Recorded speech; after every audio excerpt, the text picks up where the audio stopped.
Hey, welcome back to the Alpha Evolution. I am your host, Coach Justin. And I wanted to talk to you today about getting on the program. You hear this a lot. Like, you got to have your woman on a program. And I think more than half of y'all don't even know what that means. You don't even know what it means. And the reason why you don't know what it means is because it's in your words. Guys who guys who have a program or understand what it is to have a program, and essentially what it really is to be a program. Understand that. You don't have a program, you are the program. And guys who say to women, you got to get on my program, or I got a program that you got to get on, they don't have one. They don't have the slightest clue of what that means. Because what it really is you. It is the man. The man himself is the program. So if he's saying, you got to get on my program, he's already thinking that it's a thing that's outside of himself. The program is you, men. Now, that doesn't mean just because you are a man and it is you that you know what it is. Most guys don't know who they are, or they have a very poor relationship with themselves, such to the point where they don't know very well who they are. Because it's not fair to say that all men are completely disconnected from themselves. It's varying degrees, but it goes in a bell curve, right? So down here, there's some people who are completely clueless, right? Then there's the large bell curve where there's probably a little bit of self-knowledge enough to get through life and so on and so forth, make some decisions. And then the end of the bell curve, that's where I want you to be. The people who have high self-knowledge. So when you have high self-knowledge, you become your program. The program and you are inseparable. It's not your job. It's not you thinking about how you want to live your life or your visions for the future. Now, that might be part of it, okay? But that's not the essence of a program. So guys who have to talk about it means that they don't have it because they don't understand it. Because if they understood it, they would just be living it, and the program would be exemplified by how they walk, by how they think, by how they speak, by how they behave, by how they put themselves together. And some programs are really great, and some programs are really shitty. Just like game. Everybody has game. But some people have really good game, and some people have really bad game. Now, I'll say this. It's kind of like a company. All right? Because guys think that having a program and a woman being on it means that he bosses her around. This is not the case. Now, depending on the type of relationship, it could be that, but that is a whole other ball of wax, right? So there's this girl that I'm messing around with, and it is very much becoming a dom sub relationship where what I say goes. Now, of course, she has to be happy and willing to do so, right? So that my commands aren't really commands. They are things that she already wants to do, and I'm just finding the doorways and the pathways in which her to walk through.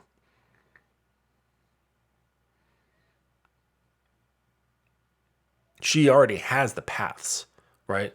I'm just removing the gateways. Me removing the gateways is me telling her to do something. But it's stuff that she already wants to do, right? It's, like this morning, I said, well, the night prior, I said, lay out 3 pairs of underwear, sexy pairs of underwear, not that, granny panty nonsense. I said, lay out 3 pairs of sexy underwear, and I'm going to choose one for you to wear so that you know that you're wearing something that I find attractive, that I find sexy. It's a bit of, it goes along the lines of like possessive behavior, possessive wording, and things of that nature.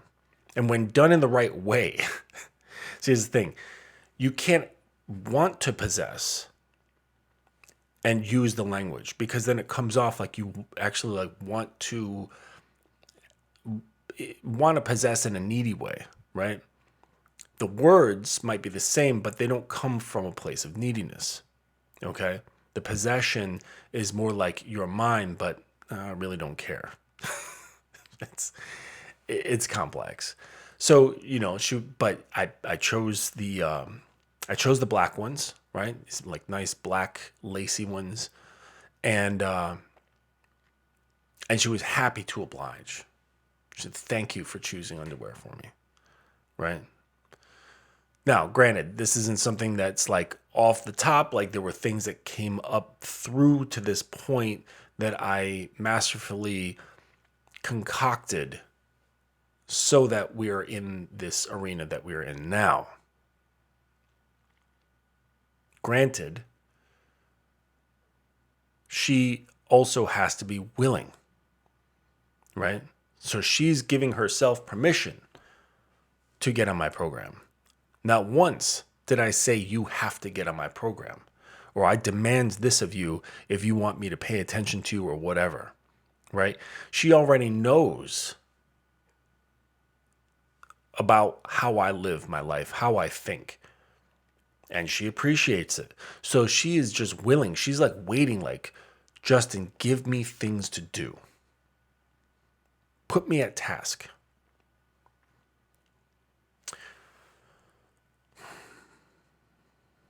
But you guys are so insecure.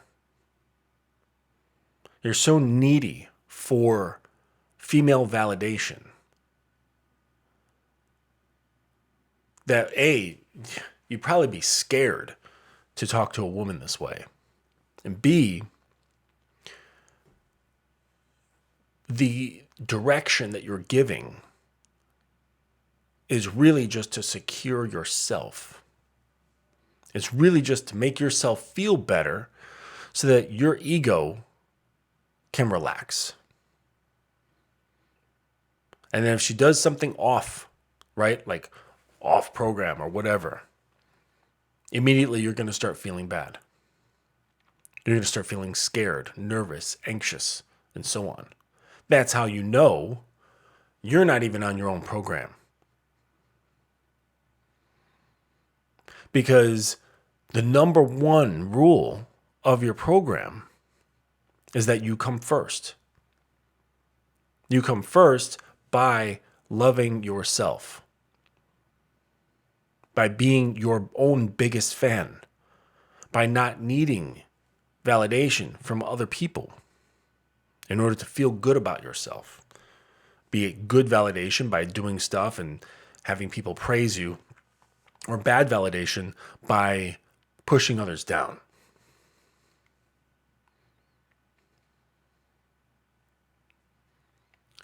But understand, having a program is having yourself. And until you know who you are, you can't have a program. I hope that makes sense. It's not about you having a good job. It's not about you,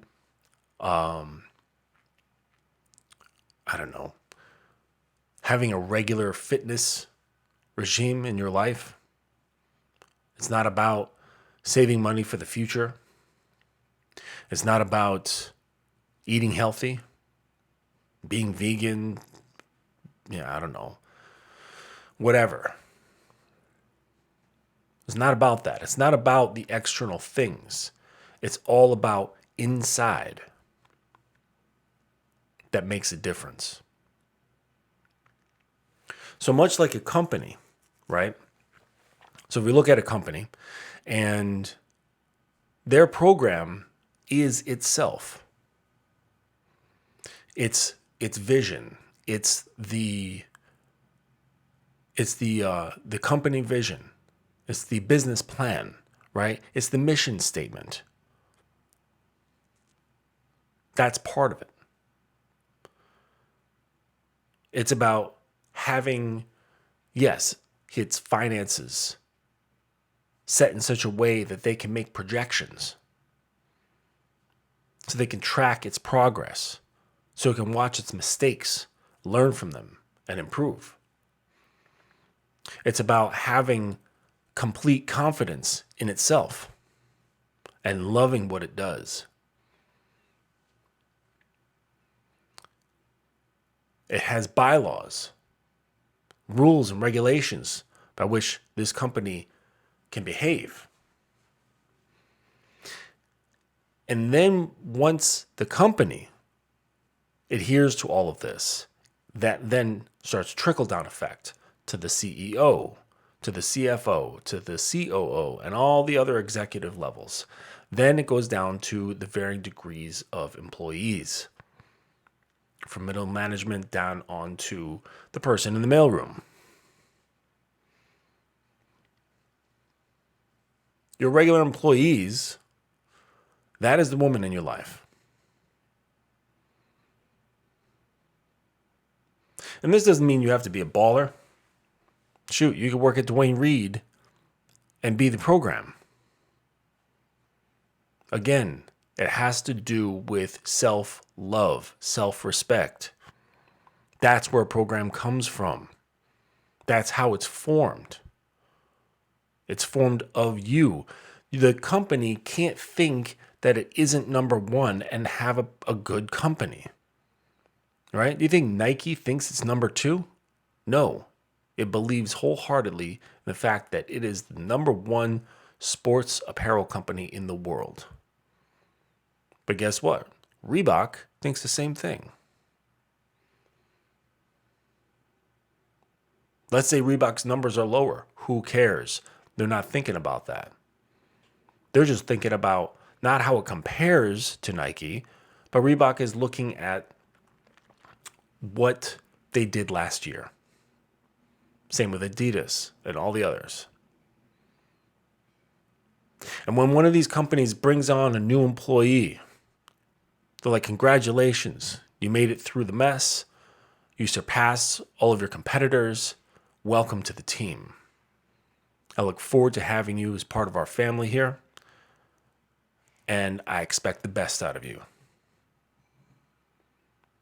And then how that company is run will dictate how that employee performs. Do they do, 3-month reviews, 6-month reviews, quarterly reviews of performance? Does the company put challenges in front of the employees? Not so that they feel stressed out, but so that they can grow. Because your company is all about positivity, growth, and facing challenges. In the same way, when you bring a woman on, she understands that point, just like the employee. There are rules of behavior, right? Things that you find acceptable and unacceptable. Sometimes at a job, you won't know all the rules. Maybe they'll give you a handbook, maybe they won't.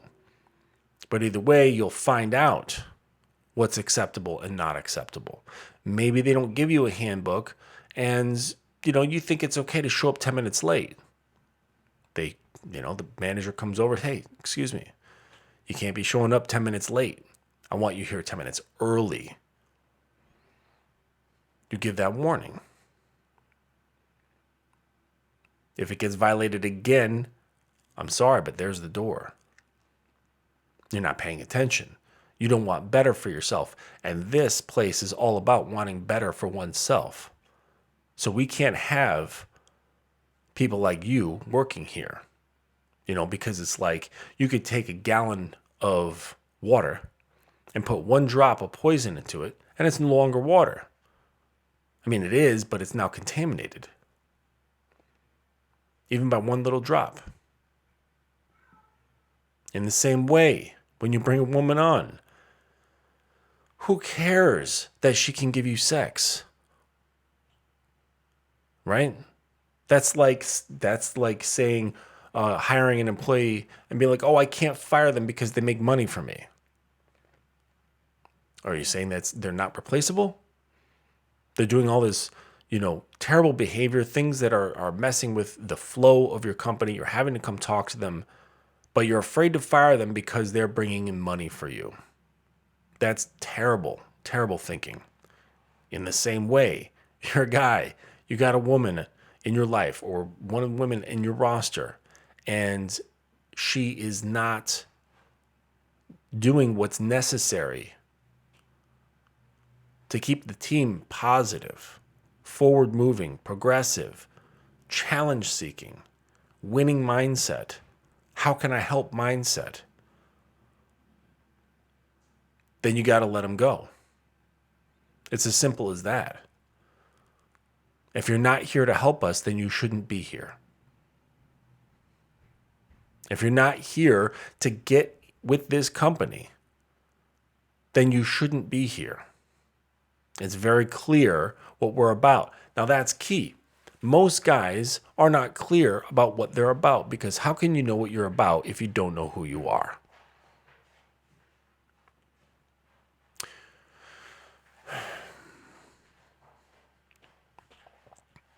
And you think that you can know who you are by going to some meditation retreat or reading some books or watching some YouTube videos. That is not how self-discovery works. You don't get a certificate for self-discovery by taking some weekend seminar. It's not how it goes. I mean, it used to be that fathers were doing this work, teaching sons about who they are, what their name means, what it means to be a man, the responsibilities of being a man, the power of being a man. Because when that company hires an employee and the employee loves being there, wants to perform hard, wants to achieve, wants to grow, looks challenges dead in the face, you have a responsibility for that employee because they have started converting to you. You are building faith. Much like when someone converts to a religion, that employee or that woman is now looking to you for guidance. She doesn't want her trust to go in vain. So if you got a woman in your life and she is about it, she is about you, she's about the program that you're fully cognizant of, you have a responsibility to her. That is part of being a leader. Much like the CEO has a responsibility to their employees, especially the ones that are going above and beyond, the ones who want to be there, the ones who are expressing great desire to be there. Now, if your woman is not expressing a strong desire to be there, why is she in your life? Come on, admit it. It's so you can have regular sex, because you don't have options. But the thing is that the minute you make these things about sex, it actually draws power out of it, even if she's into you. Right? Remove sex from the table and go for her mind. That's where power is. That's where the good stuff is. when you start seeing behavior shifts in a woman that have, incredible benefit, not only to you and what's going on in your life, but to her. You can wean out bad habits. You can reinforce and build good habits, good behavior. Now, how are you going to do that without self-knowledge? If you want to learn more about how to get to this level of self-knowledge, I encourage you to get in touch with me. Hit me with a DM on my IG. It'll be in the description. And I encourage you to like, subscribe, and share if you found any of this to be valuable. I appreciate you, and I look forward to seeing you on the next video.